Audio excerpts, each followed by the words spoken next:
இன்னைக்கு மாதுளம்பழ அல்வா எப்படி செய்யறதுன்னு பார்க்கலாம். அதுக்கு 2 மாதுளம்பழம் எடுத்து வச்சிருக்கேன். இந்த ஜூஸ் எடுத்துக்கலாம். 100 கிராம் அளவுக்கு சர்க்கரை, 5 டீஸ்பூன் அளவுக்கு கார்ன்ஃப்ளவர் மாவு, 6 முந்திரி பொடிச்சு வச்சிருக்கேன், 1/4 டீஸ்பூன் அளவுக்கு ஏலக்காய் தூள், 3 டீஸ்பூன் அளவுக்கு நெய் சேர்த்துக்கலாம். இப்போ கேஸ்ல வைக்காத முன்னாடியே நான் கார்ன்ஃப்ளவர் மாவு சேர்த்துக்கிறேன். இப்போ மாதுளம்பழம் ஜூஸ் சேர்த்துக்கிறேன்.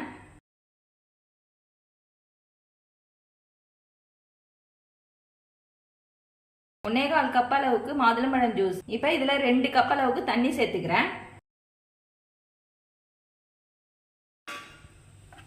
இப்போ இதை நல்லா கலந்து விட்டுட்டு கேஸ்ல வச்சுக்கலாம்.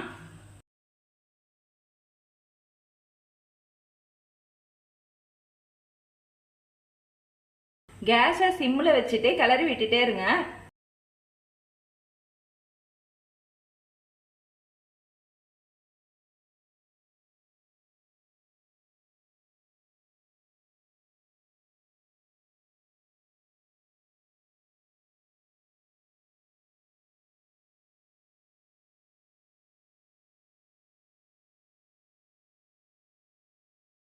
ஏலக்காய் தூள் சேர்த்துக்கலாம்.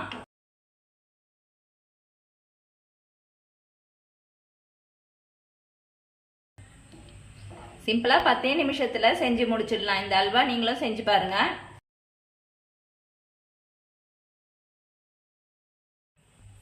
இப்ப சர்க்கரை சேர்த்துக்கலாம்.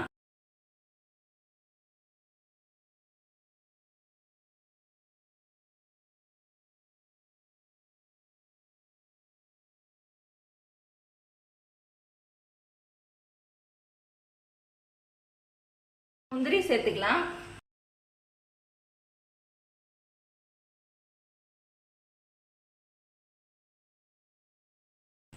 இப்போ 3 டீஸ்பூன் அளவுக்கு நெய் சேர்த்துக்கிறேன்.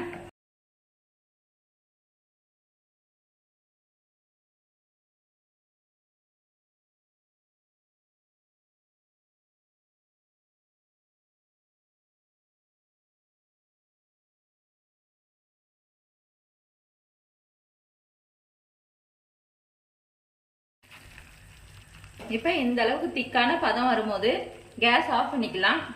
இப்போ நான் இதை ஒரு பவுலுக்கு மாற்றிக்கிறேன். ஹெல்த்தி டேஸ்டியான இந்த மாதுளம்பழம் அல்வாவை நீங்களும் வீட்டில் செஞ்சு பாருங்கள். செஞ்சு பார்த்துட்டு எப்படி இருந்துச்சுன்னு சொல்லுங்கள். லைக் பண்ணுங்கள், ஷேர் பண்ணுங்கள், கமெண்ட் பண்ணுங்கள், சப்ஸ்கிரைப் பண்ணுங்கள்.